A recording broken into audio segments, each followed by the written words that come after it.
Dios me los bendiga, mis amados. Gloria al Señor. Buenas tardes. Ya van a ser la una. Gloria al Señor.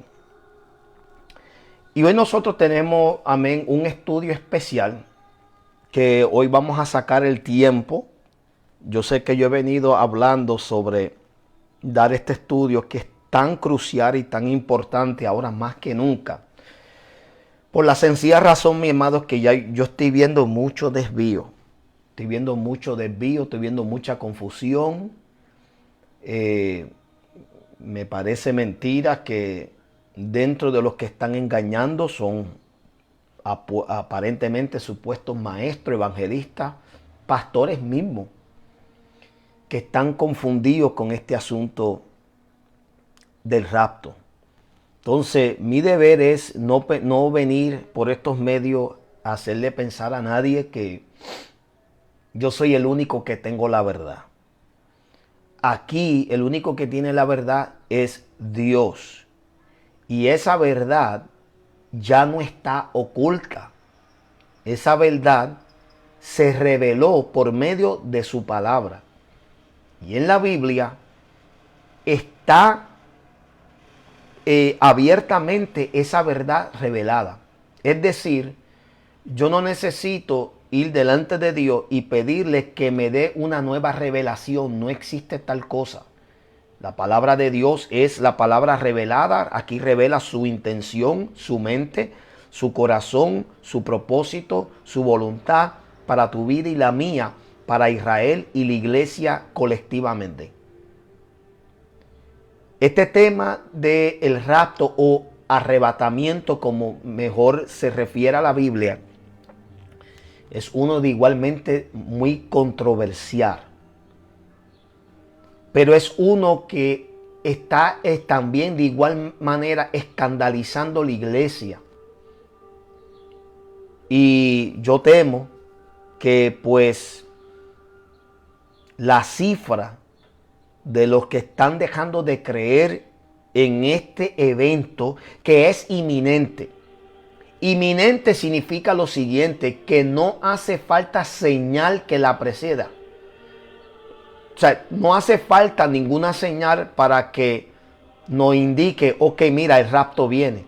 Eso es lo que ha pasado a través de los años, que la gente han estado tratando de descifrar cuándo ocurrirá el rapto. Pero no hace falta señal porque ya todo está cumplido.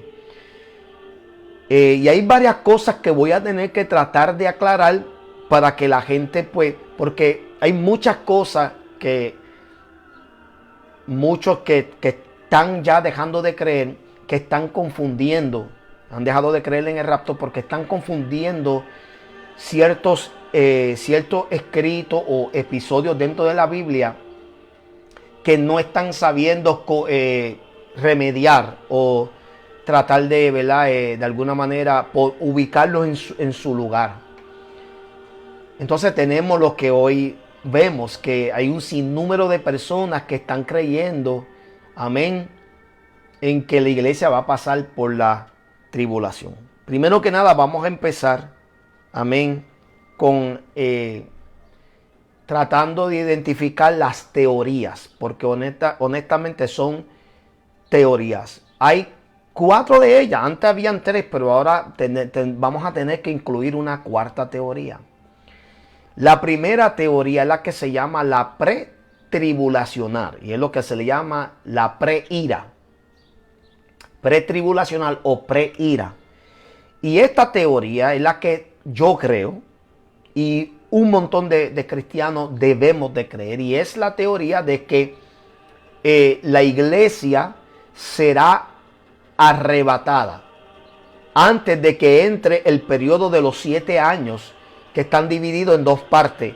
Tribulación, los primeros 3 años y medio, y gran tribulación, que es la última parte de la segunda mitad de los 7 años. Y esa es cuando termina la era de la iglesia. Es decir, cuando la iglesia sea levantada, arrebatada, que la palabra rapto viene de arpazo, del hebreo arpazo, y es hablando de arrebatar, de sacar. ¿Ven? como secuestrar para no ser hallado.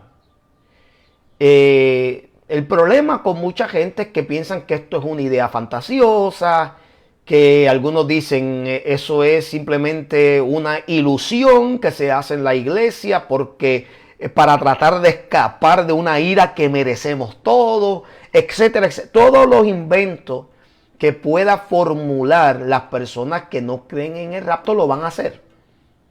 Porque ellos no, o sea, y vamos a leer ya mismo la base fundamental y bíblica que vamos a utilizar. Pero no obstante, pues se cree en esa, primero, donde la iglesia será levantado previo de esos 7 años. Entonces está la segunda teoría, que es medio tribulacional, que es donde un grupo ahora se está levantando creyendo en esta teoría, que es donde la iglesia será levantada en la mitad. O sea, después de los primeros 3 años de tribulación, la iglesia será levantada antes de que entonces entre en los 3 años y medio últimos, donde será la gran tribulación, donde según ellos la ira de Dios será derramada. Lo cual es contradictorio, porque si este grupo cree que va a ser levantado antes de experimentar la ira de Dios, entonces nos dan a nosotros la razón, entendiendo de que sí creemos entonces que la iglesia tiene que ser levantada antes de la ira del Señor. Lo que están confundiendo es que piensan que la ira de Dios en todo su apogeo se va a derramar en los últimos 3 años y medio, y es equívoco, es un error. La ira de Dios, ese día del Señor que habla la palabra, está diseñado, cuando se trata del trato de Israel, está diseñado en todos los 7 años, no solamente en la última parte. Y ahí es donde está la confusión. Entonces, medio tribulacional es este grupo que piensa que la iglesia va a ser levantado a la mitad de los 7 años, que es que estará pasando la tierra bajo la ira y los juicios de Dios descrito en Apocalipsis. Entonces está el post-tribulacional, que es, y estos son muy pocos, hay muy pocos de ellos, pero sí los hay, que son de los que creen que la iglesia va a ser levantada después que haya pasado los 7 años junto con todo el mundo aquí. Lo cual no tiene sentido, tampoco, no tiene sentido ni el medio ni el post. Porque la Biblia dice que durante ese tiempo ya Dios tiene asignado grupos o individuos, incluso ángeles, que van a predicar el evangelio eterno. No va a hacer falta a la iglesia. So, decirme a mí que yo voy a estar aquí en la tierra siendo yo pastor, donde se esté manifestando los juicios de Dios en ese periodo, tú me estás queriendo decir a mí entonces que yo voy a formar parte de ese evangelizamiento y de rescatar las almas, cuando la Biblia a mí me dice que no es así, que van a haber 144,000 sellados específicamente para esa tarea.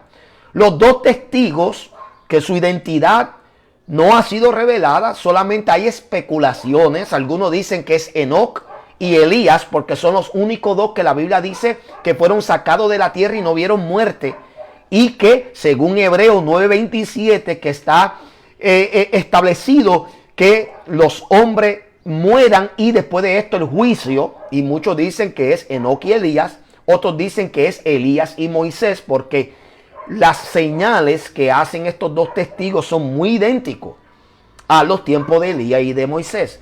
La cosa es que aquí no interesa quiénes sean, la cosa es que son 2 testigos que aparecerán en un momento crucial donde Dios le dará poderes y donde matarán sus cuerpos y los tendrán tendidos por 3 días y medio, y luego ante los ojos de muchos resucitarán.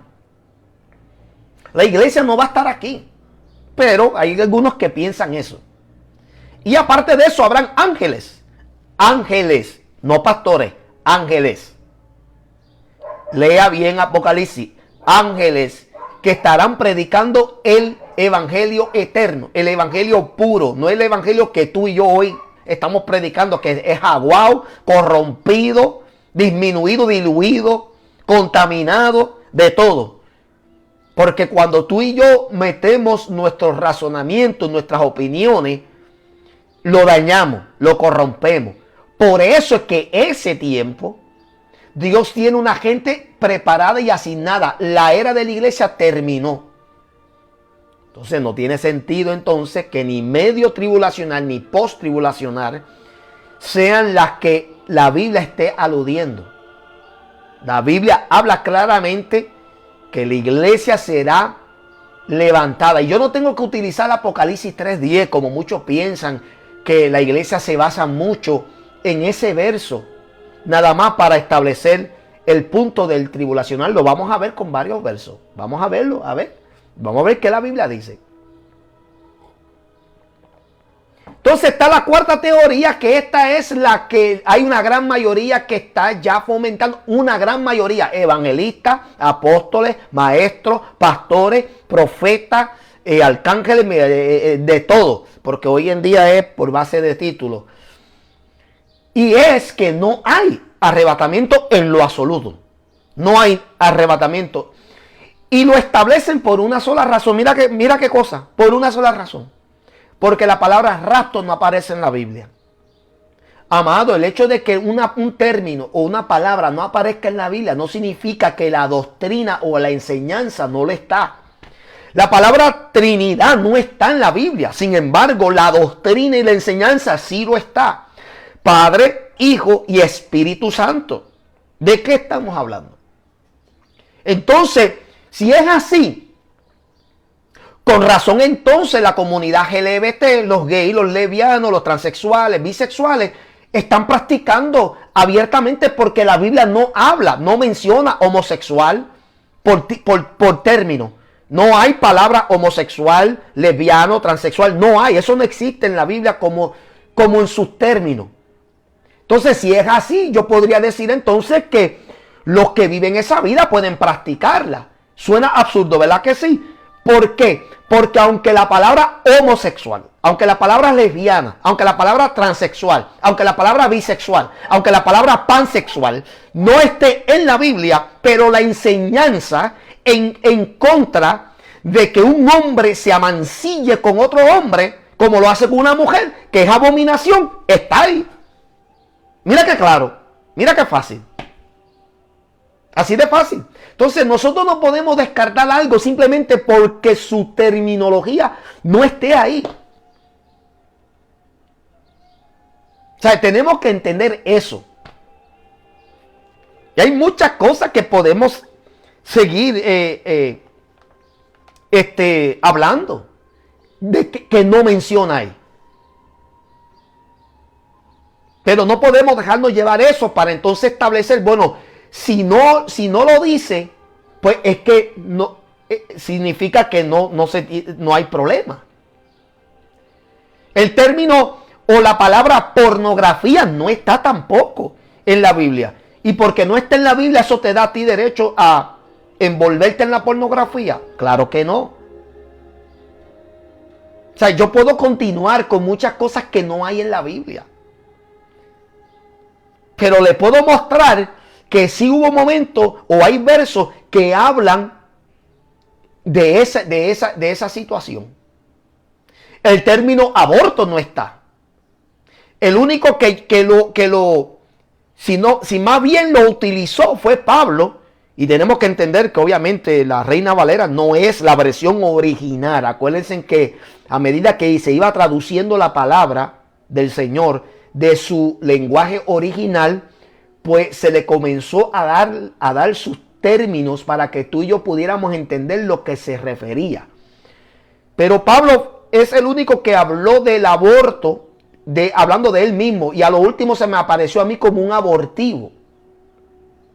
Pero el hecho de que el término como tal aborto no esté ahí, no me da derecho tampoco a creer que se puede practicar el aborto. Y así, amado, sucesivamente le puedo mostrar. Por ejemplo, hay algunas personas que podrían decir, y es cierto, Jesús, no hay ni una base bíblica que menciona que Jesús habló específicamente de la vida del homosexualismo. Ni una. Ni una.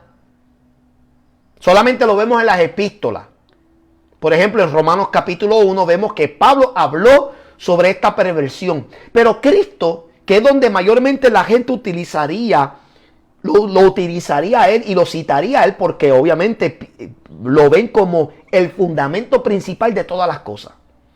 Pero no vemos que ni un instante él habló, o sea, específicamente sobre lo que era el homosexualismo.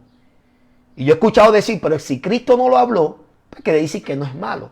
Sin embargo, ignoran que él implícitamente habló de o aludió a eso cuando habló sobre el matrimonio.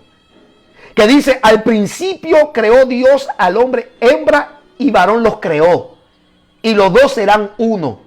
¿Ve? Ahí está hablando, está dando una indicación que el matrimonio diseñado por Dios se compone de una mujer y de un hombre. En ningún momento él aludió que era un hombre con un hombre y una mujer con una mujer. Entonces, aunque él no tocó el tema del homosexualismo, implícitamente al presentar el diseño original de Dios en el matrimonio, nos da a entender a nosotros entonces que cualquier pareja del mismo sexo que se una no está cumpliendo con el diseño original de Dios. ¿Ve? O sea, quiero establecer eso para empezar, para destruir el argumento de que porque la palabra rapto no aparece en la Biblia, entonces no se debe de creer. Estamos equivocados. Ahora, vámonos a la palabra. Primera de Tesalonicenses, y esto yo creo que voy a tener que hacer varios videos. Y yo entiendo lo siguiente, mi amado. No hay forma de tú convencer a un burro que está cerrado de mente. Hay muchísimos dentro de la iglesia que ya están cerrados, errados, confundidos y se han apostatado de la fe. ¿Sabías tú que el pecado más grande es la apostasía? El decaimiento de la fe es el pecado más terrible que puede llegarle a la vida de un cristiano. Cuando eso pasa, si tú no buscas arrepentimiento, tú te perderás. No te vas a quedar. Y eso vamos a tocar ya mismo. Aquí no se va a quedar ninguno que habiendo sido cristiano y habiendo tenido la verdad, se va a quedar aquí. Usted no va a tener oportunidad. Primera de Tesalonicenses capítulo 4, verso 13. Vamos a comenzar ahí. Lee así y dice, tampoco queremos, hermanos, que ignoráis acerca de los que duermen, para que no os entristezcáis como los otros que no tienen esperanza. Tomen nota de eso. Y hay un montón que perdieron esperanza. Así están un montón. Evangelistas, pastores, ministros, maestros, entre comillas, no son cristianos, pero se pintan. Tienen título de ministro, están operando ministerios, están predicando una falsedad. Son peores que los católicos, para que lo sepan. Pero si creemos que Jesús murió y resucitó, así también traerá Dios con Jesús a los que duermen en él. Por lo cual os decimos esto en palabra del Señor. Esto en palabra del Señor. Note eso. Pablo no está hablando de por sí mismo. Y ese es el problema de muchos, que están hablando por sí mismos. Pero Pablo no está hablando aquí por sí mismo, porque él hace una alerta para nosotros que leemos, que lo que él va a decir ahora, cuando tú ves que hay dos puntos, quiere decir que lo que se va a decir ahora prosigue, es presidido por la expresión que se hizo. Y él nos da una alerta. Por lo que le voy a decir ahora en palabras es del Señor, no es mío, no es mi opinión, no es lo que yo creo, no es lo que a mí me parece. Él dice, es del Señor. Y dice, que nosotros que vivimos, que habremos quedado hasta la venida del Señor, no precederemos a los que durmieron. Es decir, no nos vamos a adelantar, no vamos a ser primeros o antes de los que ya están durmiendo. Los que están durmiendo serán primeros, luego los que están vivos. Verso 16. Porque el Señor mismo, con voz de mando, con voz de arcángel y con trompeta de Dios. Y aquí vamos a explicar esto porque aquí la gente confunde en esto mucho. Dice, descenderá del cielo y los muertos en Cristo resucitarán primero. Luego nosotros, los que vivimos, los que hayamos quedado, seremos arrebatados. Del hebreo arpazo, rapto. Arrebatados. Juntamente con ellos en las nubes para recibir al Señor en el aire. Y así estaremos siempre con el Señor. Por tanto, alentados los unos a los otros con estas palabras. Quiere decir que ahora mismo yo trayendo esta enseñanza, yo estoy trayendo un aliento a tu vida con esta esperanza, porque esto se le llama la esperanza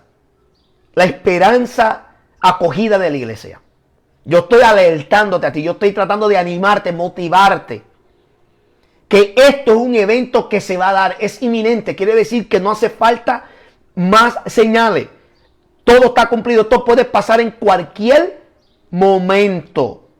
Ahora, para los que siguen e insisten que no hay arrebatamiento, vámonos a Primera de Corintios, capítulo 15.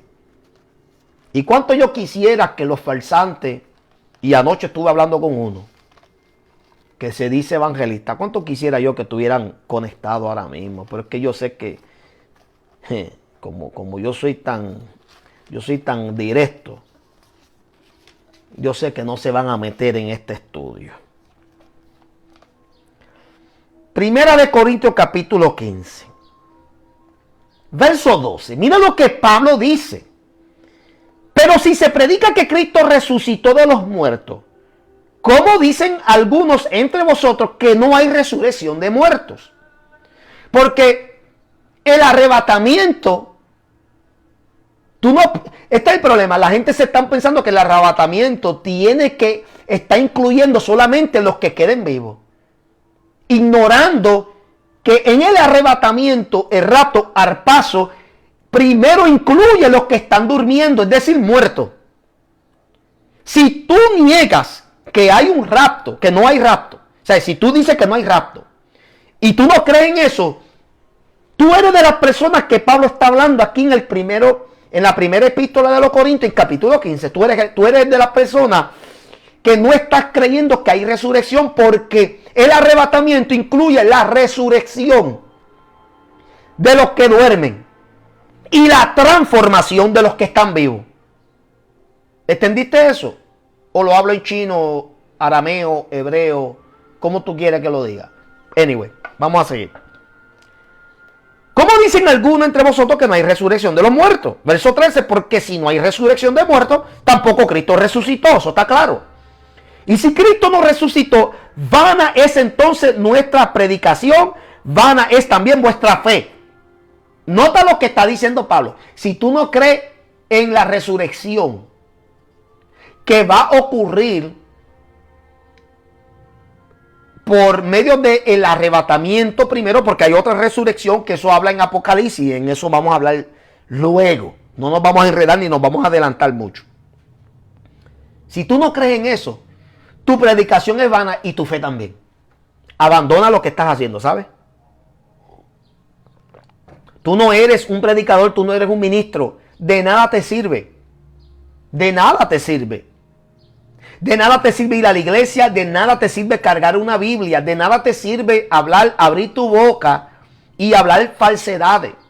Porque cuando una persona que se hace pasar por cristiano no cree en el arrebatamiento, es como el dragón de Apocalipsis, que cuando abre su boca, de su boca sale un río. Pero ese río no es el río de agua viva, ese río eso simboliza las falsedades y las mentiras, las falsas doctrinas que arrastra a todo el que coge por el camino. Ese eres tú, si tú no crees en el arrebatamiento.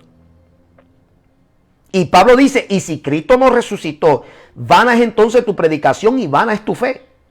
Y somos hallados falsos testigos de Dios, porque hemos testificado de Dios que Él resucitó a Cristo, al cual no resucitó, si en verdad los muertos no resucitan. Porque si los muertos no resucitan, tampoco Cristo resucitó. Nota que él sigue haciendo énfasis. Él sigue haciendo este énfasis porque él está tratando de inculcar a los corintios, porque no tanto a los corintios, pero a los de Tesalónica, que voy a explicar ya mismo, se estaba infiltrando esta idea de que no había resurrección. Y si no había resurrección, entonces cabía lógico de creer que tampoco iba a haber un rapto. Y si no había un rapto o un arrebatamiento, entonces era lógico que viniera, amén, esta tristeza sobre nuestra vida de que no había esperanza de nunca ver más a nuestros seres queridos de los que murieron en Cristo. Y si Cristo no resucitó, vana es vuestra fe, aún estáis muertos en nuestros pecados. O sea, estamos todavía en nuestros pecados. Quiere decir que Cristo no ha perdonado. O sea, no hemos sido redimidos y perdonados del pecado, porque tus pecados solamente pudieron ser perdonados si la obra redentora se completó y se efectuó por medio de la resurrección. No basta con la muerte de Jesucristo. No basta. Cristo tenía que resucitar. Si Cristo aún permanece en la tumba, entonces esto no se efectuó. Todo lo que nosotros estamos predicando es en vano. Pero si Cristo resucitó y está a la diestra del Padre, quiere decir entonces que no tan solamente su sangre fue aceptada para redimir y borrar todos nuestros pecados y hacernos gente nueva, sino que su muerte, su resurrección es la victoria sobre la muerte.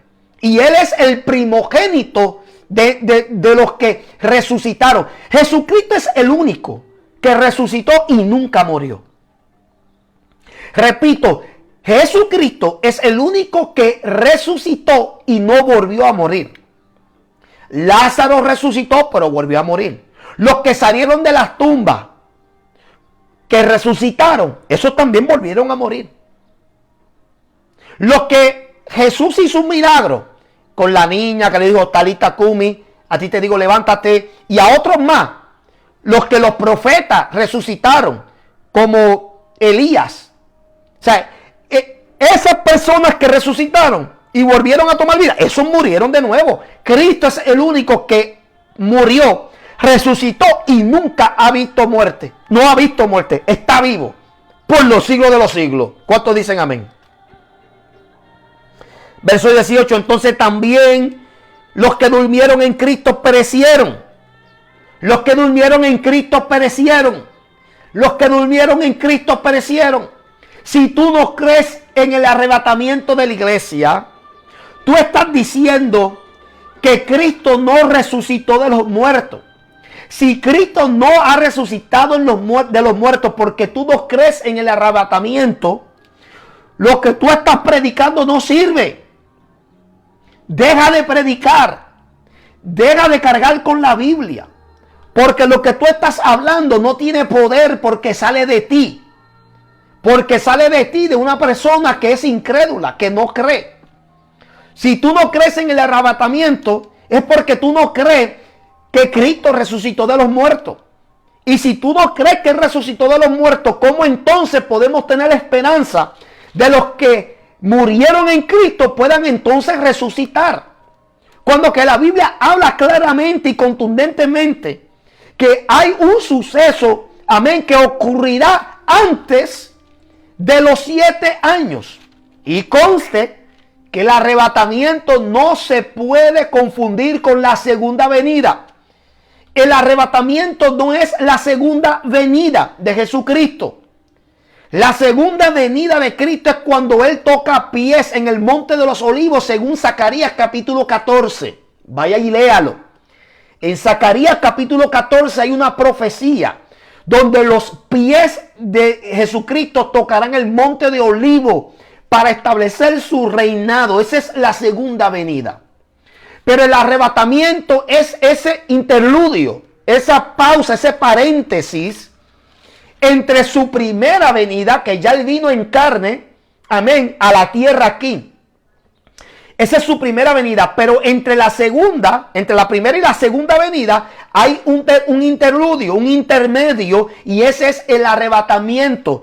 Y el arrebatamiento, Cristo no toca tierra, sino más bien nosotros subimos y nos encontramos con Él en las nubes. El problema aquí son dos cosas. Tratar de convencer a los que no creen en el arrebatamiento en lo absoluto y tratar de convencer a aquellos que piensan que la iglesia o será levantada en el medio de la semana de Daniel, que son los 7 años, o que la iglesia va a ser levantada después de los 7 años. Convencer a esos tres grupos, mi amado, es como tú tratar de hacer entender a un niño recién nacido que deje de llorar. No sé si la analogía sea buena, pero tú tratar de convencer a un nene que deje de llorar, que no entiende lo que tú le estás diciendo, tú te vas a dar de cuenta que es inútil. Algo tú le vas a tener que dar para satisfacer y eliminar ese llanto. Entonces, hay cristianos que creen en esta, que ya dejaron de creer en la creencia del rapto, que tú tratar de convencerlo es inútil. Hay que dejarlo. Que sea Dios que lo saque de ese error. Pero están perdidos. Continuamos. Verso 19 de 1 Corintios capítulo 15 dice: si en esta vida solamente esperamos en Cristo, somos los más dignos de conmiseración de todos los hombres. Mas ahora Cristo ha resucitado de los muertos. Primicias de los que durmieron es hecho. Primicias de los que durmieron es hecho. ¿Ve? Él es el primero de resucitar. Él es el primero. Luego van a ser los que están durmiendo y luego los que hayamos quedado. Aunque yo voy a dejarlo ahí. Vamos a ir ahora al libro de los Hechos. Vamos a Hechos. Y luego nos vamos a Tesalonicenses de nuevo para explicar los versos del 13 al 18. Primera Tesalonicenses capítulo 4. En Hechos, vamos a ver en el capítulo 1, verso 6, lo siguiente. Entonces, los que se habían reunido le preguntaron diciendo: Señor, ¿restaurarás el reino a Israel en este tiempo? Él les dijo: no os toca a vosotros saber los tiempos o las sazones que el Padre puso en su sola potestad.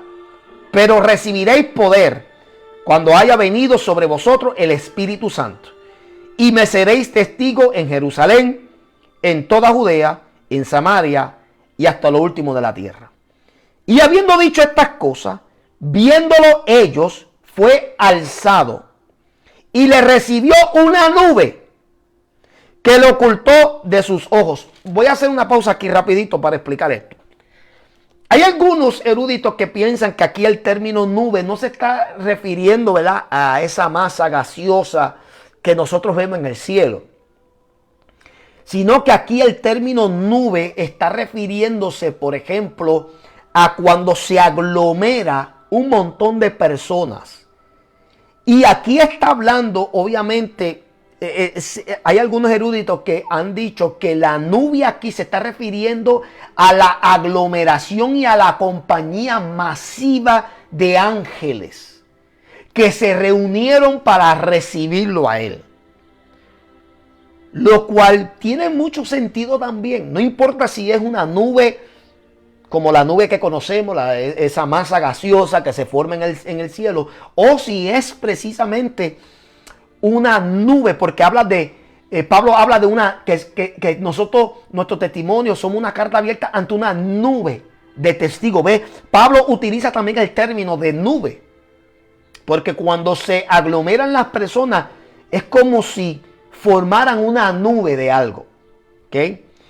Entonces, algunos dicen que cuando dice que aquí que le recibió una nube que le ocultó de sus ojos, de los ojos de los discípulos, está hablando la nube de ángeles que se le rodearon para recibirlo. Y estando ellos con los ojos puestos en el cielo, entre tanto que él se iba, he aquí se pusieron junto a ellos dos varones con vestiduras blancas. Nota, tomen en cuenta en estas cosas, mi amado. Los ángeles siempre en la Biblia se aparecían con vestiduras blancas. No tan solamente hablaba de santidad, pero hablaba también de pureza. Entonces, podemos aludir que esto es cierto. Que aquí la nube que recibió a Jesucristo era la nube de testigos de ángeles que lo recibieron a él. Lo cual tiene sentido porque Dios permitió que, o sea, él, Dios mismo, tomó la forma de hombre haciéndose menor o inferior que los ángeles. Sería esto, ¿verdad?, un momento de prestigio para Cristo, de que estos ángeles recibieran al primer hombre divino en el cielo, que viene siendo Dios, la deidad de Dios en forma humana, teofonía. Entonces, esto es algo hermoso. Y podemos decir que sí, que esto se refería a nube de ángeles. Dice, dos varones con vestidura blanca, verso 11, los cuales también les dijeron, varones galileos, ¿por qué están mirando al cielo? Este mismo Jesús, que ha sido tomado de vosotros al cielo, así vendrá como lo habéis visto ir al cielo. Ahí le dejo eso. Porque eso está indicando que de la misma manera que él ascendió y lo recibió una nube, de la misma manera él descenderá en una nube. Y está hablando ahí específicamente no de su segunda venida. Está hablando ahí específico. Bueno, puede referirse a las dos.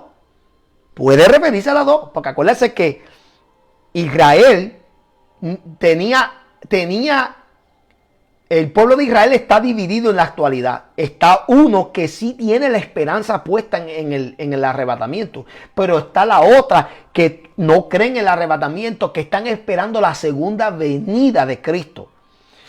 Que para ellos técnicamente viene siendo la primera, porque ellos no recibieron a Jesús. Por eso la Biblia dice, a los suyos vino, mas los suyos no le recibieron. Entonces técnicamente el pueblo de Israel que será aprobado durante los 7 años es precisamente esa generación y ese grupo que está esperando la primera venida porque nunca recibieron a Jesús como la primera venida. No lo pudieron reconocer. El diablo les cegó la mente. ¿Y qué pasa? Que ellos confundirán la aparición del anticristo como el del Mesías y pensarán, he aquí el Cristo, este es el Mesías. Y se darán de cuenta después que hicieron tremendo error y equivocación. Y se darán de cuenta que la Biblia todo el tiempo habló de la verdad. Ok. Vámonos entonces de nuevo a Primera de Tesalonicenses capítulo 4 verso 13 en adelante. 13 al 18. Y vamos a pararnos aquí. En el verso 13 dice, tampoco queremos, hermanos, que ignoréis acerca de los que duermen, para que no os entristezcáis como los otros que no tienen esperanza. Te tienen que entender, mi amado, nuevamente, como le acabé de leer en Primera de Corintios. Al igual que los corintios, los de Tesalónica ya se le había infiltrado esta idea de que, ¿verdad?, pues no había resurrección. Se cree que Pablo estuvo en Tesalónica aproximadamente casi un año predicando y enseñando esta doctrina del arrebatamiento. ¿Ven? Pero nota, mi amado, que él comienza y dice, tampoco queremos, hermanos, que ignoréis. O sea, que no pasen por alto acerca de los que están durmiendo. Quiere decir que nosotros no ignoremos que los que están durmiendo están así y ya, que no, o sea, Él le quería decir, no pierdan de vista que los que están durmiendo van a ser parte de algo glorioso. Porque parece que en Tesalónicas ya se había infiltrado.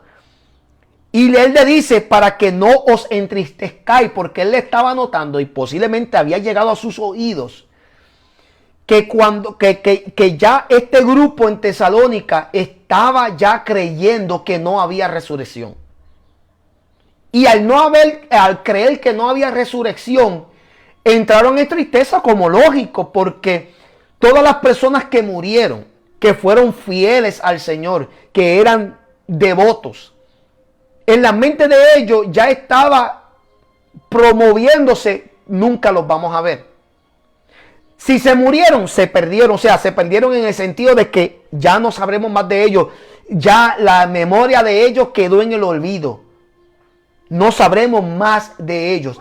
Lo cual también trae un poco de tristeza, porque eso incluye pensar qué pasará entonces con nosotros. ¿Ve? Si yo comienzo a escuchar lo que hoy en día se está escuchando, yo comienzo a creer en eso, entonces yo pierdo esperanza. Y eso era lo que precisamente estaba pasando en Tesalónica. Y él le dice, no se entristezcáis como los otros que no tienen esperanza. Nuevamente, ya hay algunos que ya no tienen esperanza. Perdieron la esperanza de una resurrección. Perdieron la esperanza de que habrá un acontecimiento como el arrebatamiento. Perdieron toda esperanza. O sea, yo digo, ¿cómo podrán vivir tranquilos? Eso es lo que yo... Este es el antítesis de lo que la Biblia enseña. La Biblia habla de una esperanza viva. La Biblia habla de un momento glorioso donde la iglesia será preservado de la ira de Dios. Porque, hermano, nuevamente no confundamos las tribulaciones que normalmente la iglesia va a pasar. La iglesia va a pasar sus adversidades, sus problemas, sus desafíos. Desde el principio la iglesia ha pasado sus desafíos. La iglesia ha venido siendo perseguida. Eso es un tipo de tribulación, pero eso no es la tribulación. Son dos cosas distintas. ¿Me entiendes? O sea, tú no puedes confundir la tribulación que vamos a pasar por ser cristiano. Bienaventurados soy cuando somos perseguidos, habla Jesús en la bienaventuranza. Cuando pasamos por diversas tribulaciones, pero eso es lógico que todos tenemos que pasar por eso. Pero eso no habla del periodo de la tribulación, que es un día de Jehová. La Biblia le habla como el día de la ira de Jehová. La iglesia no es partícipe de eso, mi amado, porque Dios ha prometido preservar a la iglesia de ese momento de ira. Y hay personas que perdieron esperanza. Cristianos, ministros, que vergüenza dan. Mira, yo puedo tolerar cualquier pecado que tú haya pasado. Honestamente. Yo puedo tolerar, ¿verdad?, que tú seas un estafador, cometas fraude, fornicación, adulterio. Yo puedo tolerar eso, en el sentido, tolerar no significa que aplaudo ni nada, sino tolerar en el sentido de que yo puedo escuchar de que usted caiga en eso y yo puedo decir, Dios tendrá misericordia, arrepiéntete, busca de Dios y Dios te restaura. Lo que yo no puedo tolerar, ni puedo orar tan siquiera, es en la apostasía. Porque la palabra advierte de los apóstatas. La palabra advierte, es un peligro tú caer en el error.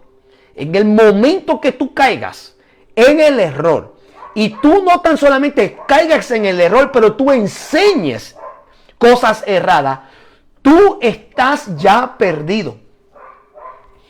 Tú estás cruzando la raya de blasfemar contra el Espíritu Santo. Y estoy hablando de la blasfemia imperdonable. De atribuirle al diablo obra de Dios. O sea, tú estás en la raya, tú estás en la misma categoría. O sea, tú tienes ya, y Dios provocará, si tú continúas. No tan solo, porque olvídate de que tú lo creas, pero cuando tú enseñas, Tú estás provocando que Dios envíe un espíritu de estupor a tu vida. ¿Sabes lo que es un espíritu de estupor? Estupor habla de un adormecimiento. No habla de tontera. Que técnicamente una persona que está dormida actúa como tonto. Está ido. Está delirando. Tú no quieres que Dios envíe un espíritu de estupor a tu vida. Porque si lo hace, tú vas a creer la mentira y no vas a creer la verdad. Por más que vengan y oren por ti, que te vacíen un quintal de aceite sobre tu vida. Nada, nada, nada, nada. Esta es la última advertencia para todos aquellos que están enseñando que no hay arrebatamiento, para los que están enseñando que la iglesia va a pasar por la tribulación o después de la tribulación y la gran tribulación. Esta es tu última oportunidad. El Señor te está dando la última oportunidad de que tú desistas de estar enseñando esa doctrina falsa. Eso que está errado, que va a llevar a muchas personas a desviarse. Tú corres el peligro de perderte y no quedarte. Aquí tú no te vas a quedar, tú te vas a perder en el infierno. Porque tú no te irás en el arrebatamiento y Dios permitirá que tú veas ese acontecimiento, pero seas vomitado de su boca. Como dice Apocalipsis capítulo 3, donde habla de los tibios. Tu tibieza será causa por tu falsedad y por tu errarte y enseñar. La Biblia dice que no todos debemos de ser maestros porque traemos condenación a nosotros mismos. Y esta es la última oportunidad que le hago a estos maestros, a estos pastores, a estos evangelistas que están enseñando lo contrario a la Biblia. Esta es tu última oportunidad. El Espíritu de Dios te está hablando. Esta es tu última oportunidad. Tú sigues enseñando y Dios te va a enviar un espíritu de estupor si es que ya no lo tienes. No vas a poder creer en la verdad. Por más que venga quien venga a enseñártela, tú no la vas a creer. Esta es tu última oportunidad. Es mejor que recapacite y le pidas a Dios que te perdone. Porque Dios te podrá perdonar otra cosa. Pero hay por lo menos 3 pecados que si la persona no desiste, eso lo va a llevar a la perdición. El orgullo y la altivez. La apostasía y la blasfemia contra el Espíritu Santo. Esta es tu última oportunidad. Y tú sabes quién tú eres. Y es un sinnúmero. Verso 14 de 1 Tesalonicenses capítulo 4. Porque si creemos que Jesús murió y resucitó, así también traerá Dios con Jesús a los que durmieron en él. Por lo cual os decimos esto en palabra del Señor, que nosotros que vivimos, que habremos quedado hasta la venida del Señor, no precederemos a los que durmieron. Tú tienes que entender que Pablo pensaba que el arrebatamiento iba a ocurrir en su tiempo. Porque nadie tiene una fecha fija. Eso es otra cosa. Cualquiera que tú veas que está poniendo una fecha, no le creas, porque no hay fecha. El mismo Cristo dijo que ni él ni los ángeles saben cuándo será ese momento. Solamente está dispuesto al Padre. Ahora, esto es un misterio. Ni él como hijo sabe cuándo llegará esa venida. Es un misterio. Ahora, hay algunos eruditos que dicen que se debe a que porque Jesús es 100% humano, que el diablo podría detectar en él ese día o ese tiempo o esa fecha. Y en este misterio que comparte, ¿verdad?, Dios, siendo un Dios tripartito en el sentido de que Él es Dios que se divide y comparte su deidad en esas 3 esferas, Padre, Hijo y Espíritu Santo. Tú no tienes que aceptar la doctrina de la Trinidad, pero tú no puedes negar que está aquí implícitamente. Está aquí, lo habla. La Biblia lo habla. Padre, Hijo, Espíritu Santo. Entonces tenemos que entender, mi amado, que, ¿sabe?, Pablo pensaba que el arrebatamiento iba a ocurrir en su tiempo. Por eso él hablaba y nosotros, se incluía él mismo. Porque él pensaba que el arrebatamiento iba a llegar en su tiempo. Y sabemos que no ocurrió, todavía no ha ocurrido. Pero nota que él dice, y nosotros, incluyéndose el que vivimos, que habremos quedado hasta la venida del Señor, no precederemos a los que durmieron. Es decir, nosotros no nos vamos a adelantar a los que están actualmente durmiendo. Dice, porque el Señor mismo con voz de mando, con voz de arcángel y con trompeta de Dios descenderá del cielo, y los muertos en Cristo resucitarán primero. Los muertos en Cristo. Escuchen bien, esto es interesante. Y voy a tratar de no indagar mucho en esto, pero quiero que entiendan esto. Pablo dice, los muertos en Cristo resucitarán primero. Los muertos en Cristo. Quiere decir que los muertos en Cristo son todos aquellos que comienzan desde los inicios de la iglesia, no antes. Los profetas, como Abraham, o sea, los patriarcas Abraham, Isaac, Jacob, Moisés, David, José, Josué, estos hombres de valor, Gedeón, Isaías, Jeremías, estos hombres de valor que Dios utilizó, ellos no van a formar parte de la resurrección de este evento. Porque aquí está hablando claro, los muertos en Cristo. Los del Antiguo Testamento no formaron parte, ni sabían lo que era Cristo todavía. O sea, no sabían lo que la iglesia hoy sabe. Porque estamos viviendo en una era distinta. Estos son eras distintas. La era del Antiguo Testamento o la ley, y estamos en la era de la gracia o el Nuevo Testamento. Entonces va a venir la tercera era, que es la era del reinado. ¿Okay? Son eras distintas. Los del Antiguo Pacto no resucitarán todavía. Esos resucitarán luego. Y yo entiendo que esto va a ser complicado para mucha gente, pero vamos paso por paso.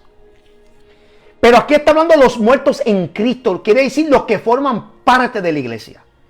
Desde el momento que comenzó la iglesia, desde el momento, todas esas personas que han muerto dando fe en Jesús son de los que habla Pablo aquí, tanto en Tesalonicenses como en Corintios. Los muertos en Cristo aquí es específico y excluye a los del Antiguo Testamento. Eso tiene que quedar claro para poder entender esto. Él dice, los muertos en Cristo primero serán resucitados. Luego los que están vivos, que son de Cristo, serán transformados, no resucitados, porque la resurrección es solamente para los que murieron físicamente. Que eso es otra cosa. Voy a abrir este paréntesis. Cuando nosotros morimos, no es que estamos en el espacio. No es que como si tu alma anda vagando, buscando lugar donde reposar. Esos son los demonios. Como está dictado en Mateo capítulo 12, del 47 en adelante. O sea, o los espíritus inmundos. Nosotros, nuestra alma, con nuestro espíritu, está en el paraíso. Y el paraíso es un lugar real. ¿Ok? El paraíso. Que antes de Cristo se consideraba que estaba junto, amén, en el Hadés. El Hadés es el antesala de el lago de fuego. ¿Ok? El Hades es el lugar o el sepulcro de los muertos. Y si tú vas a Lucas capítulo 15, si no me equivoco, 16, que habla del rico y Lázaro, usted va a ver que el rico abrió sus ojos en el Hadés. Lázaro en el paraíso, pero lo único que lo dividía era un abismo. Porque en ese tiempo el paraíso y el Hades estaban en el mismo lugar. O sea, y se consideraba todo lo mismo. Cuando una persona moría, descendía a las partes de abajo. ¿Me entiende? Pero cuando Cristo resucitó, separó el uno del otro. El paraíso ahora se encuentra en el cielo, en un lugar en el cielo. Y el Hades se encuentra donde tiene que estar, que es en el lugar de las partes de abajo. Algunos dicen que está en el centro de la tierra, etcétera, etcétera. No importa dónde es. Si tú te mueres sin Cristo, tú vas a saber dónde es. Eso tenlo por seguro. Tú vas a saber exactamente dónde queda. Y de ahí tú no vas a poder salir. De ahí tú no vas a poder enviar comunicado. De ahí tú no vas a poder convencer o alertar o enviar nada. De ahí el que entra no sale. Entonces, tanto los que están en el Seol, que es como una cárcel. Por ejemplo, cuando una persona es llevada a preso, antes de ir a prisión, tiene que ir primero a la cárcel. No es lo mismo la cárcel y prisión. No es lo mismo. La cárcel es el lugar donde la persona está pasando por un proceso jurídico hasta que se halle culpable. Cuando se haya culpable es enviado a prisión para que haga su tiempo. Lo mismo pasa con el Hades. Los que están en el Hades o en el infierno son personas que están esperando un proceso jurídico. ¿Cuál es ese proceso jurídico? Cuando se vean ante el trono blanco. Y en el trono blanco ahí serán sentenciados y su condena o su prisión eterna es el lago de fuego. ¿Me entendieron ahora? Tenemos que ir suave porque esto no va a caer mucho aquí. Anyway. So, sabemos ahora, explicando, volviendo a lo mismo, los muertos en Cristo no incluye a los profetas, ni a los patriarcas, ni a ninguno que existieron durante el Antiguo Testamento.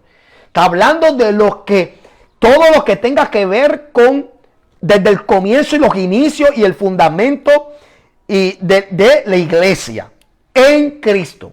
Ahora, aquí está lo otro que es interesante. Está hablando y dice aquí que cómo ocurrirá este arrebatamiento. Dice, porque el Señor mismo con voz de mando, con voz de arcángel y trompeta de Dios, descenderá del cielo y los muertos en Cristo resucitarán primero. Mira esto. Mucha gente están confundiendo esta trompeta que suena aquí con la séptima trompeta que aparece en Apocalipsis, lo cual es un error. No es lo mismo. No es lo mismo, mi amado. No podemos confundir la séptima trompeta que se ve en Apocalipsis 11:15. Vamos allá para que usted vea. No es lo mismo. No es lo mismo. No es esta trompeta. Y aquí es donde la gente confunde. Van a Apocalipsis, escuchan de la séptima trompeta y dicen, pues aquí es donde la iglesia será levantada. No es. Lo cual es también contradictorio porque si creemos que la séptima trompeta que habla en Apocalipsis 11 es donde va a ocurrir el suceso del arrebatamiento. Y vamos a considerar entonces que el Apocalipsis está en orden cronológico. ¿Cómo es entonces que nosotros podemos creer que la iglesia va a pasar por la gran tribulación y vamos a poder ver y estar en la misma tierra al mismo tiempo que está el anticristo y el falso profeta? Cuando que el capítulo 13 viene después del capítulo 11. No tiene sentido. Anyway. El verso 15 del capítulo 11 de Apocalipsis dice, el séptimo ángel tocó la trompeta y hubo grande voz en el cielo que decía, los reinos del mundo han venido a ser de nuestro Señor y de su Cristo, y él reinará por los siglos de los siglos. Y los 24 ancianos que estaban sentados delante de Dios en su trono, se postraron sobre su rostro y adoraron a Dios, diciendo, te damos gracias, Señor Dios Todopoderoso, el que eres y el que eras y que has de venir, porque has tomado tu gran poder y has reinado. Y se airaron las naciones y tu ira ha venido y el tiempo de juzgar a los muertos y de dar el galardón a tus siervos los profetas, a los santos y a los que temen tu nombre, a los pequeños y a los grandes, y de destruir a los que destruyen la tierra. Y el templo de Dios fue abierto en el cielo y el arca de su pacto se veía en el templo, el arca de su pacto. Hay alguien que había preguntado dónde se encuentra el arca del pacto. Aquí está en el cielo.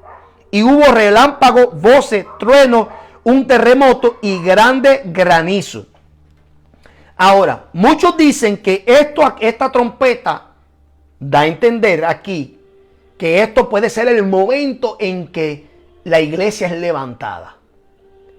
Y esto, claro, estos son de los que creen en que la iglesia es levantada a la mitad. El problema con eso es que están confundiendo aquí, porque esta séptima trompeta es de una serie de 7. O sea, esta última trompeta es una serie de 7. Que viene incluido en una serie de 3 cosas.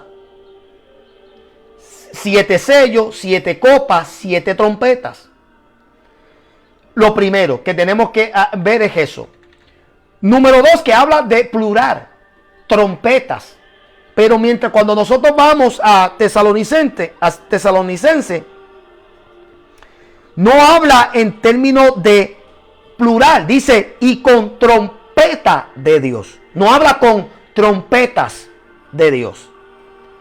Si esta sería la misma trompeta que habla Apocalipsis 11, entonces Pablo, creo yo, que hubiese dicho, porque al sonar la séptima trompeta, ¿ve? Hubiese dicho algo así, pero no, él dice, y trompeta de Dios. Y vamos a explicar ya mismo. Lo otro que hay que entender, mi amado, es que no tan solamente, amén, es la trompeta que habla aquí en Apocalipsis, viene de una serie de 7 y una serie de 3. 7 sellos, 7 copas, 7 trompetas, sino que también notemos que cuando suena la trompeta, inmediatamente lo que ocurre es tragedia. Porque en el verso 19, finalizando, dice que hubo relámpagos, voces, truenos, terremotos y grande granizo. Y tenemos que entender, mi amado, que aunque sí, cuando ocurre el arrebatamiento, habrá ciertas cosas que estarán ocurriendo en ese momento que creará desorden, desdén, preocupaciones, ansiedad, pánico, porque habrá una desaparición masiva. No obstante, no podemos confundir una cosa con la otra. Estos son eventos totalmente diferentes. La serie de 7 trompetas es en un momento de los 7 años. Esta trompeta de Dios es muy distinta. Ahora vamos a entender a qué se refiere Pablo. Porque el problema de nosotros que no estamos dándonos de cuenta que Pablo está tratando de enseñarle a la iglesia cosas conforme a su cultura y a su tradición. Pablo no era un gentil, aunque él era ciudadano romano, pero él no era un gentil, él era hebreo. Este hombre tiene su linaje, su descendencia, que tú la puedes trazar. Él es sangre pura, genuina, judío. Hebreo de hebreos. Quiere decir que él tiene un conocimiento claro de todo lo que es la tradición y la cultura judía. Mayormente sobre lo que es esto de trompeta. Ahora, cuando él habla de trompeta, usted está pensando en literalmente una trompeta. Pero entendamos que aquí trompeta en sí está hablando de chofar. Y aquí es donde esto se pone interesante. Porque la cultura judía, ellos utilizaban 4 tipos de sonidos de chofares. El primero es el que se llama tequía. Y este es el sonido, es como era un sonido prolongado explosivo.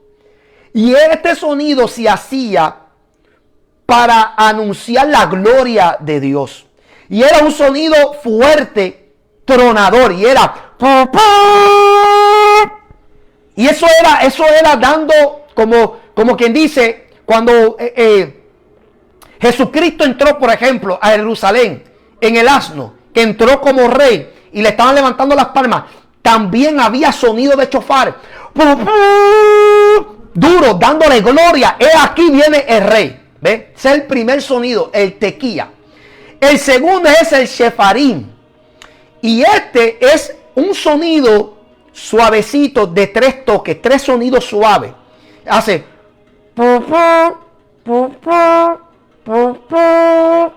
Y este este sonido habla de quebrantamiento y este es el sonido que se hacía para llamar al pueblo de Israel al arrepentimiento. O sea, era para llamar al pueblo a quebrantarse.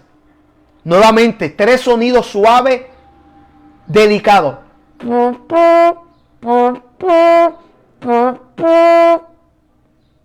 Cuando el pueblo escuchaba esos 3, eso estaba llamando, anunciando. El pueblo tenía que gemir, el pueblo tenía que entrar en arrepentimiento, el pueblo tenía que quebrantarse. Entonces está el tercero, que es el terúa. Este es uno que era en sonidos de 9 sonidos corridos. Uno alto y los demás seguidos corridos. Y este sonido se hacía como una forma de alarma. Era el que se utilizaba para la guerra.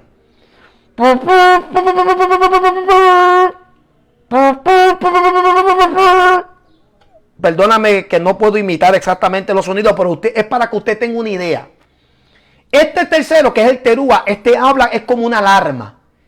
Cuando el pueblo de Israel escuchaba estos sonidos, el pueblo de Israel se podía preparar, porque era una alarma, un aviso. Se preparaba para la batalla. ¿Okay? Ahora, el último, y es donde Pablo se refiere aquí a la trompeta de Dios. Este es el último. Porque aunque son 4, pero en la cultura de Israel viene siendo la última trompeta. Y es la trompeta de Dios. Y ese es a lo que él se refiere aquí. Y esta es la que la iglesia escuchará. Y esta es la que se llama Tequía Gedola. Es el gran toque. Y es el toque del shofar prolongado. Quiere decir que el que toque este sonido tiene que tener pulmón. Porque este es el sonido, amén, que será prolongado. Y solamente se tocará 2 veces. La primera se tocó en el monte Sinaí cuando Moisés estaba recibiendo la tabla de los mandamientos. Que dice la Biblia que había relámpago y sonó este sonido, el Tequía Gedola. El segundo, yo siento a Dios, el segundo lo escuchará la iglesia nada más. A eso es lo que significa Pablo cuando habla de la trompeta de Dios, al sonido de la trompeta, lo cual muchos han confundido con la última trompeta. Vamos a ver en 1 Corintios de nuevo, porque Pablo nuevamente toca esto. Mira esto. En el verso 51 del 1 Corintios capítulo 15. Mira lo que dice comenzando en el verso 51. He aquí os digo un misterio. No todos dormiremos, pero todos seremos transformados en un momento, en un abrir y cerrar de ojos. ¿Sabes lo que significa esto? Twilight. El crepúsculo. Twilight es esa luz que es la que tú ves momento antes de amanecer o momento antes de que oscurezca. Twilight. Esto es lo que él, recuerde, mi amado, usted tiene que entender que Pablo está hablando según el lenguaje de él, de su cultura.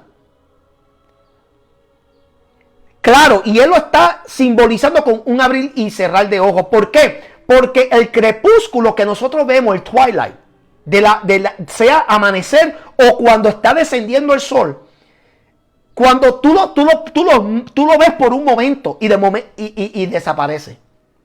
Pero mira lo que él dice. Él dice, aquí dice, en un momento, en un abrir y cerrar de ojos, porque se tocará la trompeta, no las trompetas. Y los muertos serán resucitados incorruptibles y nosotros seremos transformados. Cuando él habla aquí de la final trompeta, muchos están confundiendo eso con la séptima trompeta de Apocalipsis 11, pero no lo es. No confundan una cosa con la otra. Por eso es que hay confusión. Y los que resucitan en Cristo no está hablando de todo el mundo, no está incluyendo los del Antiguo Testamento. Esos resucitan después. Y eso lo vamos a tocar en otro segmento. Pero la final trompeta aquí es la Tequía Gedola, que Israel sabía muy bien cómo sonaba ese toque. Era un toque prolongado.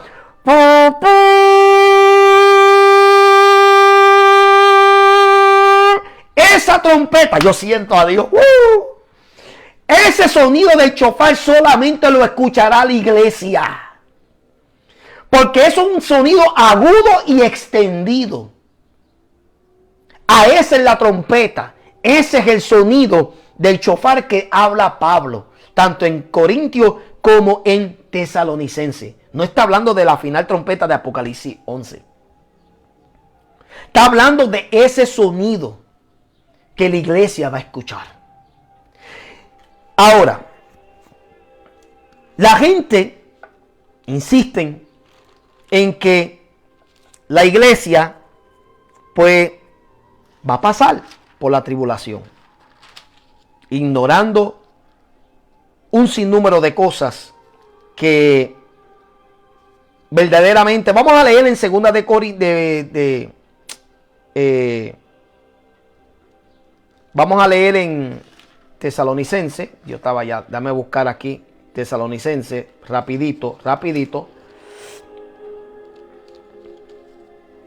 Déjame buscar aquí. Vamos a leer segunda de Tesalonicenses capítulo 2, rapidito para terminar con este video. Mira lo que él dice sobre la manifestación del hombre de pecado. Mira esto. Pero con respecto a la venida de nuestro Señor Jesucristo y nuestra reunión con Él, le está hablando a la iglesia. Os rogamos, hermanos, que no os dejéis mover fácilmente de vuestro modo de pensar, ni os conturbéis ni por espíritu, ni por palabra, ni por carta, como si fuera nuestra, en el sentido de que el día del Señor está cerca. Nota lo que él está diciendo, que no nos dejemos conturbar, no nos dejemos pervertir, no nos dejemos mover fácilmente, ni por carta, ni por palabra, ni por espíritu.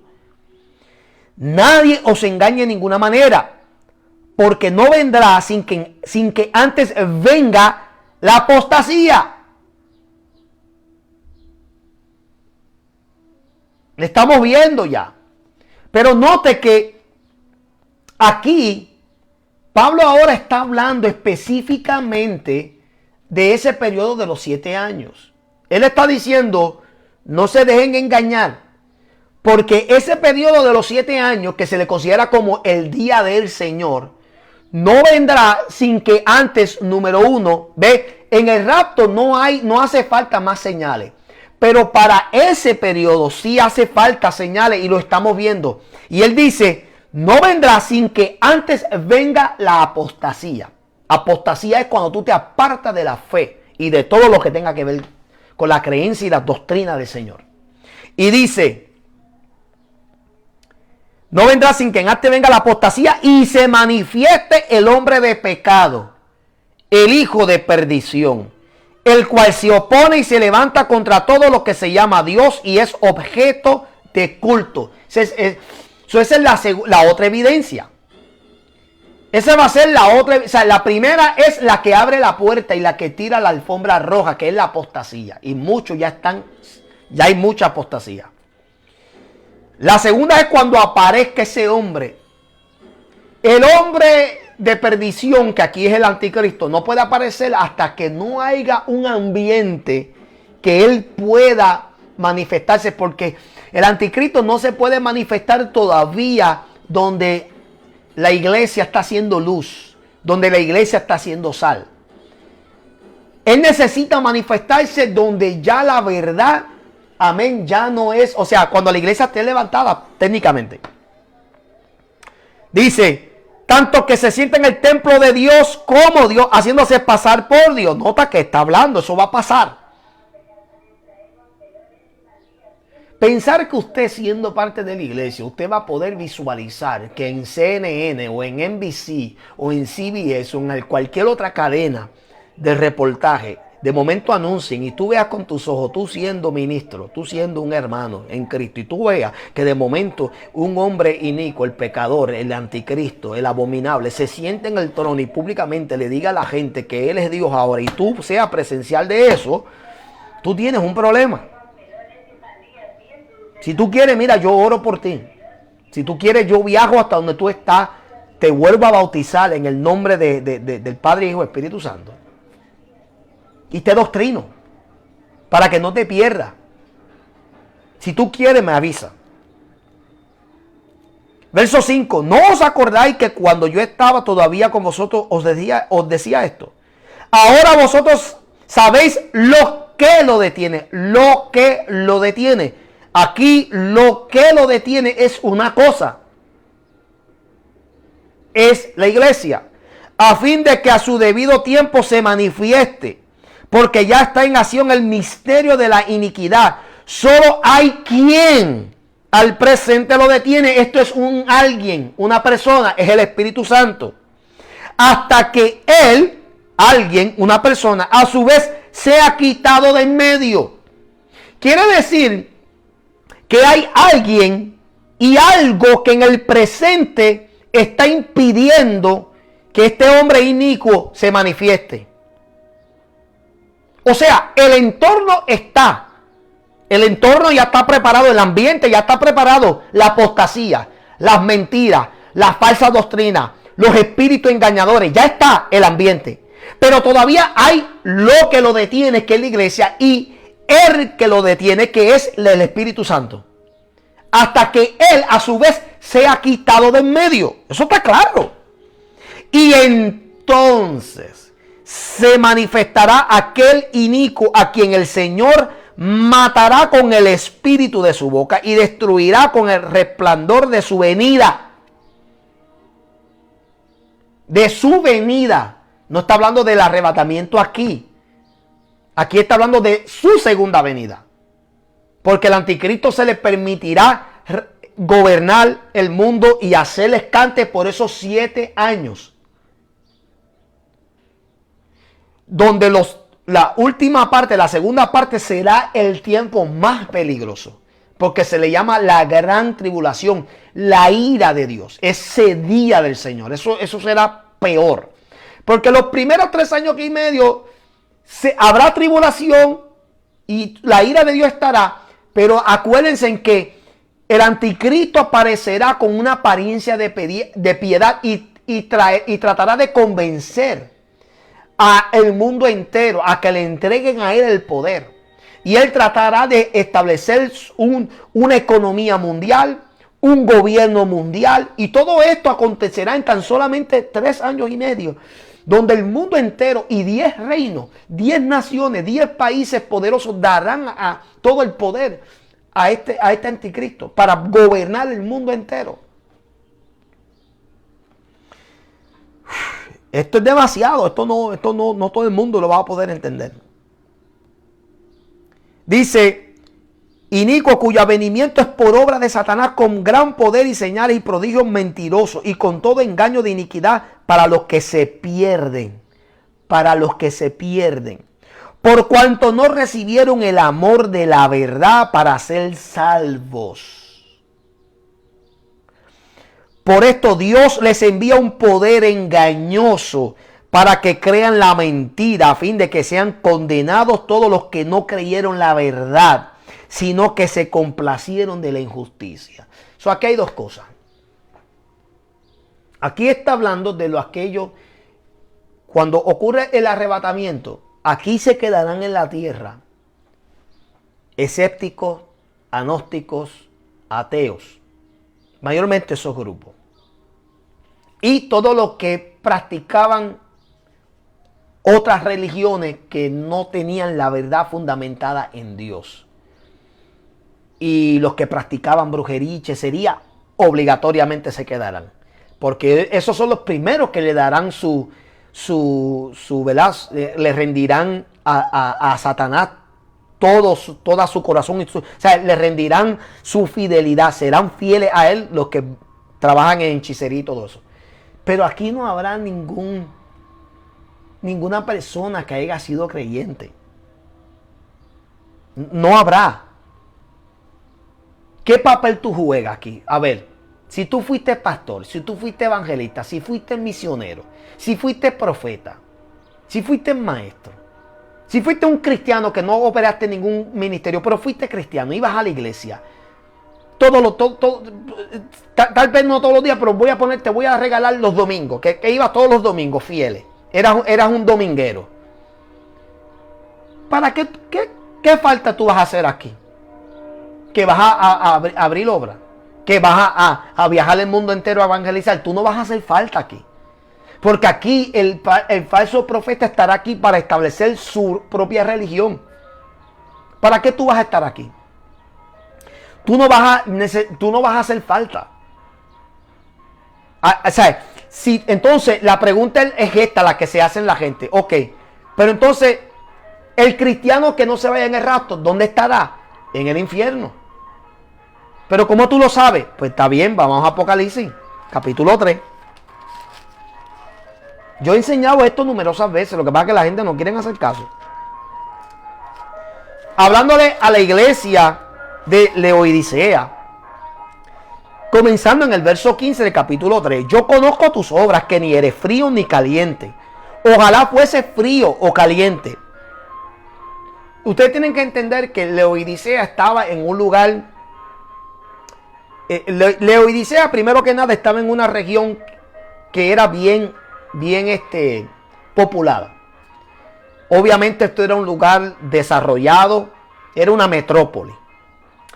Pero era curioso que también Laodicea, este lugar aquí, ellos fueron los primeros en inventar el sistema de acueducto, según la historia. Ellos fueron los primeros en inventar este sistema de acueducto. Y es curioso que Jesucristo, por medio de la revelación que le está dando a Juan, es curioso que él le habla sobre esto de frío, caliente y tibio. Porque de la forma que recibía, o sea, ellos tenían una habilidad de extraer agua caliente de un lugar y agua fría de otro lugar. Ahora, mira cuál era el problema. Que en lo que el agua caliente entraba por la tubería para llegar a la vivienda de donde estaba esta iglesia, en lo que llegaba el agua caliente se enfriaba. Y el agua fría que venía por el acueducto, en lo que llegaba a este lugar a proveer agua aparentemente fría, en lo que llegaba ya tibia. O sea que se calentaba en el proceso. Entonces, es donde precisamente recibimos ahora el entendimiento por qué Cristo le habla a esta iglesia con este lenguaje. Le dice, yo conozco tus obras, que ni eres frío ni caliente. Y obviamente le está hablando de su estilo de vida espiritual. Ojalá fuese frío o caliente. O sea, ojalá fueses una cosa o la otra. Frío en el sentido que ojalá no hubieses tenido conocimiento de mí. Porque el que no tiene conocimiento de Dios, que es lo que pasará para los que se queden, tendrán esa oportunidad. Porque se les abrirá la mente. ¿Ve? Para esos hay una oportunidad, pero no para el tibio. Aquí Cristo le está diciendo a la iglesia, ojalá tú hubieses sido una persona sin conocimiento, frío. O una persona con todo el conocimiento, caliente, pero que permaneciera en mi palabra. Pero eres tibio. Dice, eres tibio. Por cuanto tú dices, yo soy rico. Dice, no eres ni dice, pero por cuanto eres, voy a leer el 16 de nuevo. Por cuanto eres tibio y no frío ni caliente, te vomitaré de mi boca. Vomitaré de mi boca. Esto le está hablando a una iglesia. Le está hablando a una iglesia. Si tú no te vas en el arrebatamiento, en ese evento, tú serás vomitado. Porque en ese momento tú serás partícipe porque formaste parte de la era de la iglesia. Pero al tú ser transformado y en el momento, y a mí me encanta porque Gigi Ávila lo puso de esta manera y nuevamente, y yo acepto esa descripción o esa analogía. Y él dice que cuando el cristiano tibio vaya pensando y se vaya elevando, pensando que va a ser recibido en las nubes junto con los demás, inmediatamente será vomitado y expulsado al Hades, al infierno. Y allí tú serás resucitado para entonces aparecer ante el trono blanco, donde ahí será el gran juicio y tú serás sentenciado para formar parte de la segunda muerte, lo cual es el lago de fuego y de azufre. Entonces, el cristiano que no forme parte del arrebatamiento no estará aquí en la tierra. No hay segunda oportunidad.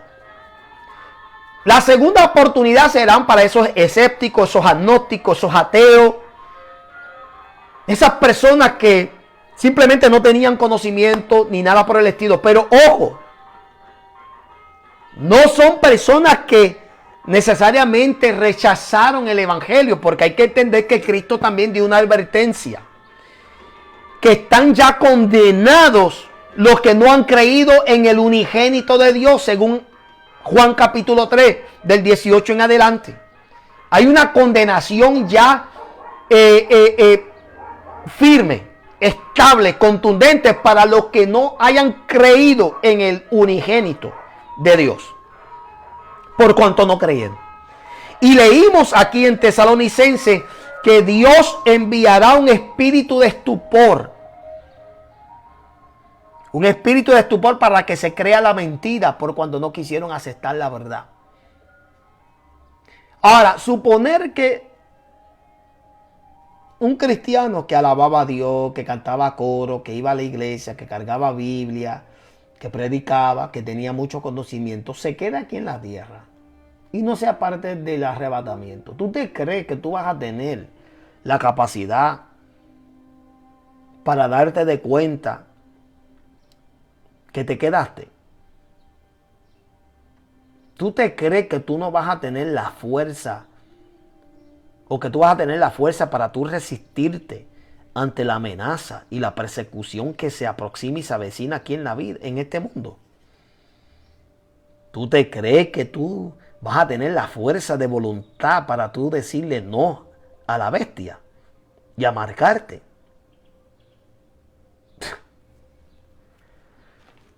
Eso es arrogancia. Eso es arrogancia. Pero la Biblia estipula aquí claramente, mi amado, que la iglesia no va a ser parte. Nuevamente, yo no tuve ni que citar Apocalipsis 3:10. Pablo contundentemente habló de eso. Vimos en el ascenso de Jesucristo que los ángeles se le aparecieron a los discípulos y dijeron: ¿por qué ustedes miran al cielo? Si él mismo, así mismo como lo vieron subir, que así mismito él descenderá. Vimos tanto en 1 Corintios capítulo 15 y vimos también en Tesalonicenses, 1 Tesalonicenses capítulo 4 del 13 al 18, que es la esperanza viva, es la esperanza que todos tenemos. Vimos en ambos lugares que es claro y contundente que la iglesia será arrebatada y será antes del periodo de los 7 años. Si tú te quieres quedar, eso es tu problema. Pero es un peligro tú enseñar que no hay arrebatamiento. Es un peligro tú enseñar que la iglesia va a pasar por la tribulación o la gran tribulación. Es un peligro, porque tú estás llevando a millares de personas a perder la esperanza. Y no tanto perder la esperanza, pero va a haber un nivel de tristeza.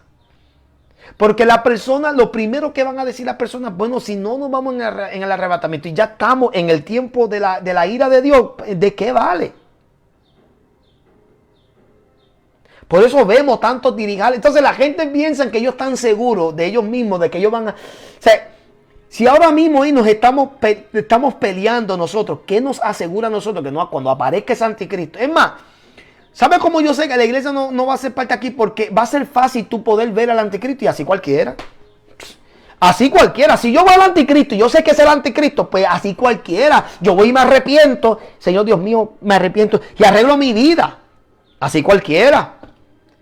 La Biblia dice que como no sabemos cuándo es ese día, que tenemos que estar preparados, que tenemos que estar en vela, que tenemos que tener nuestras lámparas encendidas. Así cualquiera. Si yo sé que, si supuestamente estamos en ese tiempo, pues entonces, ¿por qué todavía seguimos peleando? ¿Por qué todavía seguimos en pleito? ¿Por qué todavía seguimos en competencia? ¿No se supone entonces, que esta es la contradicción, no se supone entonces que viendo todas estas cosas, esto crea una convicción? ¿No se supone entonces que esto nos traiga a nosotros un despertar? No creo, no hay ninguno. Es cuando peor estamos. Usted deduzca. Depende de ti. En el segundo video vamos a hablar un poquito más sobre este asunto de las resurrecciones. Porque yo acabo de decir que los muertos en Cristo no incluye la gente que vivieron en el antiguo pacto. Ellos van a resucitar después. ¿Cuándo resucitarán? Vamos a hablar sobre quiénes son los que hablan en el paréntesis del Apocalipsis 7. Vamos a hablar un poco sobre estos temas, sobre los que resucitan en el capítulo 20. Vamos a hablar de eso un poco, para entender, porque es todas esas cosas lo que trae confusión. Vamos a hablar de qué estará haciendo la iglesia durante los 7 años que aquí estará ocurriendo este desastre. Vamos a hablar de la iglesia, qué papel juega la iglesia durante el milenio. Todo eso vamos a hablar. Así que queden en sintonía. Dios me lo bendiga, Dios me lo guarde. Muchas bendiciones. Y esperamos que lo poquito que tocamos hoy, que técnicamente yo creo que me duré 2 horas, que aunque sea un poquito de claridad haya. Porque esto de verdad, esto es demasiado profundo. Yo lo he enseñado numerosas veces y hasta me han terminado los estudios porque los pastores han dicho, es que es muy difícil y los hermanos no están entendiendo. Claro, pues no entienden porque no leen. Lo primero que dice Apocalipsis en el capítulo 1, verso 3, dice, bienaventurados los que leen y escuchan las palabras de esta profecía. Bienaventurados. Hay una bendición para los que estudian y escuchan las enseñanzas que encierra ese libro. Quiere decir que yo me estoy perdiendo una bendición si yo no analizo, si yo no estudio, si yo no absorbo y entiendo lo que habla aquí Apocalipsis. Hagámoslo, mi amado, porque estamos ya. En cualquier momento suena el chofar Tequía Gedola, que es el gran toque. El sonido de ese chofar, el sonido agudo, que cuando se escuche,